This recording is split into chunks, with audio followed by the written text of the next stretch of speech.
posatira ngozi ya ndege ija inachitika pa 10 June chaka chimenechi cha 2024 ku Chikangawa imene apanga kremo miyoyo ya malemu a Saulos Chilima komanso anthu ena 8 pamene anali pa ulendo opitato ku maliro a malemu a Lafu Kasambala.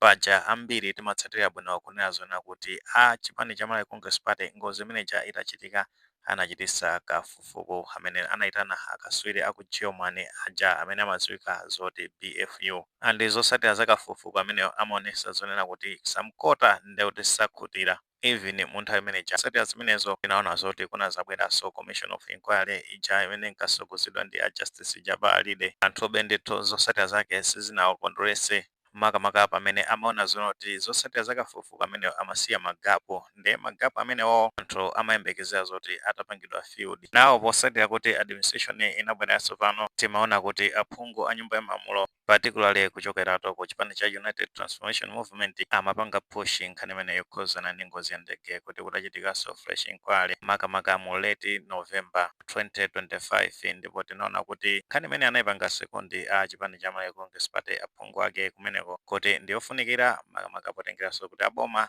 munyengo ya kampeni ankapangato promise kunena zona kukhala fresh inquiry of which nzona kuti aboma anapanga respond tinaona kuti a Justice Minister a Charles Muhango ndikuti no ere 2026 analengeza kumene ku parliament kunena zoti mtsogoleri wa dziko a Professor Arthur Peter Mutharika alamula zonena kuti parliament ndimeneno ipange formal committee yonena kuti ipange fresh inquiry imene andi pa 24 March chaka chimene cha 2026 ku parliament kuti a Speaker of Parliament Samia Sulemani anazalengeza za kusankhidwa kwa anthu makamakatu aphungu a nyumba ya malamulo kuchoka ku zipani zosiyana-siyana kuti akhale mu komiti imeneyo ichite kafukufuku ameneyo ndeti kusatira bwino mene zinakhalira kumene ku parliament andi analengeza zona kuti komiti imeneyo ikuyenera kukhala ndi aphungu okwana 13 of which ndoti aphungu amenewo ndekuti aphungu ochuluka akuchokera kumbali yolamula ya chipani cha Democratic Progressive Party kumene kuchoka aphungu okwana 4 omwe tikhulupirira kuti maina awo tikwadziwa bwino chifukwa tinakhala tibwera kuzafotokozera bwino kuchoka pamenepo ndekuti no ku chipani cha Malawi Congress Party kwachokera aphungu okwana 3 ku chipani cha United Transformation Movement nakonso ndekuti kwachokera aphungu mmodzi amenewo ndekuti ndi a Felix Njawala paja a Saulos Chilima ndi amene until his death anali mtsogoleri ku chipani chimene cha United Transformation Movement ku UDF ndekuti kwachokanso aphungu mmodzi ku PP kwachokanso aphungu mmodzi kuchoka pamenepo ndekuti independent side kwachoka aphungu okwana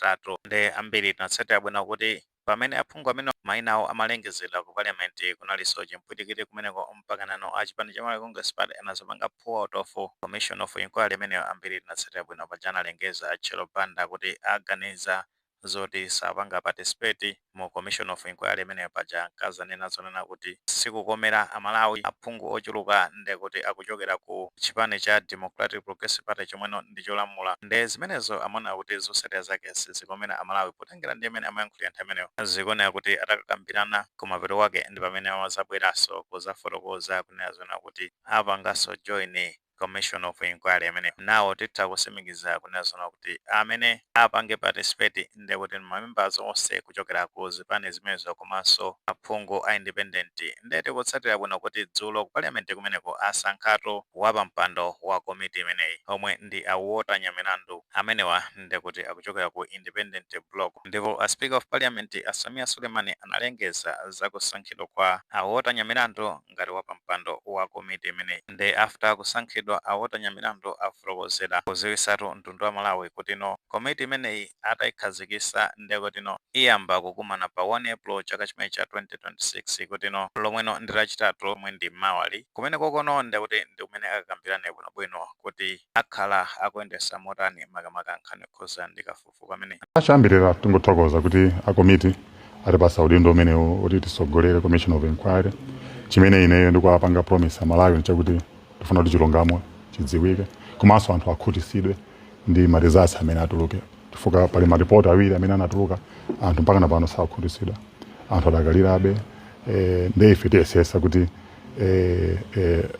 information imene ikusowa ipezeke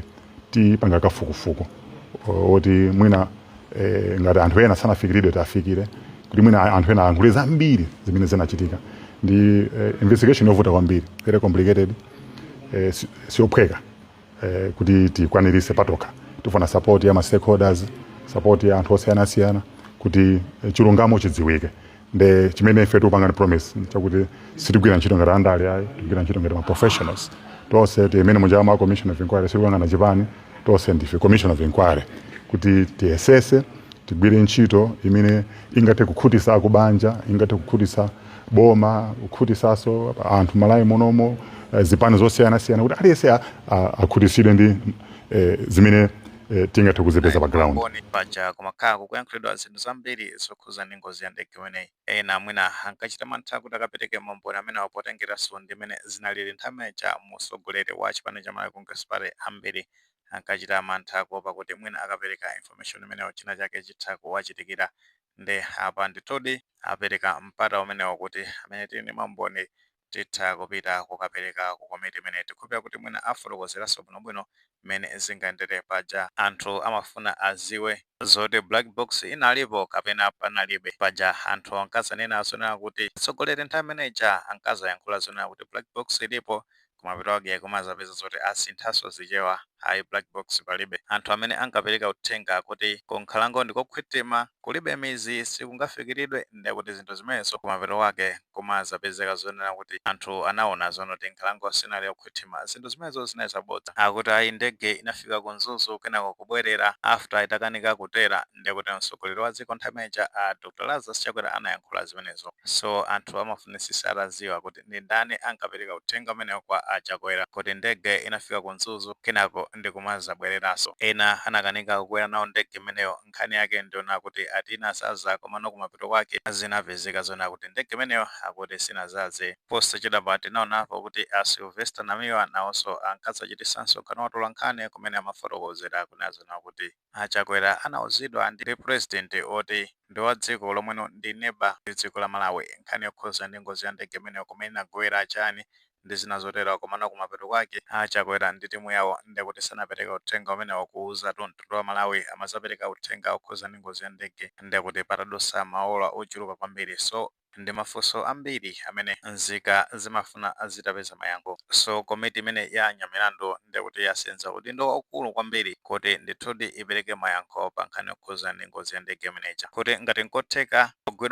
agwidwe ofiti ka ayi na chonse chinali bwinobwino ndi kuti zizaonekaso nthawi imeneyo. Komano anthu ambiri ndi kuti akuyembekezera zosatira zimene zikhale za independent, zosakomera mbali ina, zoti palibe manipulation ina iliyonse. Ngati enake azapezeke zonena kuti they should be held accountable, ndi kuti akuna ndithu kuti azafinyidwe potengeraso ndi gawo limene akuluakulu amenewo anatenga. If that is zizakhale kuti zayenda modelo, chifukwa report la BFU linapezanso anthu enake kuti anali olephera komano mapeto ake anthu amenewo sanakumane ndi chilango china chilichonse kupitisidwa ku discipline ambaleto ya ma departments aboma. Paja tikatsatira bwinobwino ku MDF ena anapezeka kuti ndolakwa kumeneko akunthambi ya zanyengo ndi kwina kotero, komano palibe china chilichonse chimene chinachitika zimene zinapangisa zona kuti anthu asamakhutire ndi mmene zinthu zake zinaendera. Of course timaona magaina ka Congress kuseriku amakhala kuyankhula zambiri ayi akuti asapezeke mu komiti imene anja wala asapezeke amenemo amagaye makamuopa chani ayi kungokhala kuonongedwa kwa ma resources. Commission of Inquiry inachitika ayi ndithu ngati inachitika kuti panalibe china chilichonse, panalibe foul play zioneka pamenepa.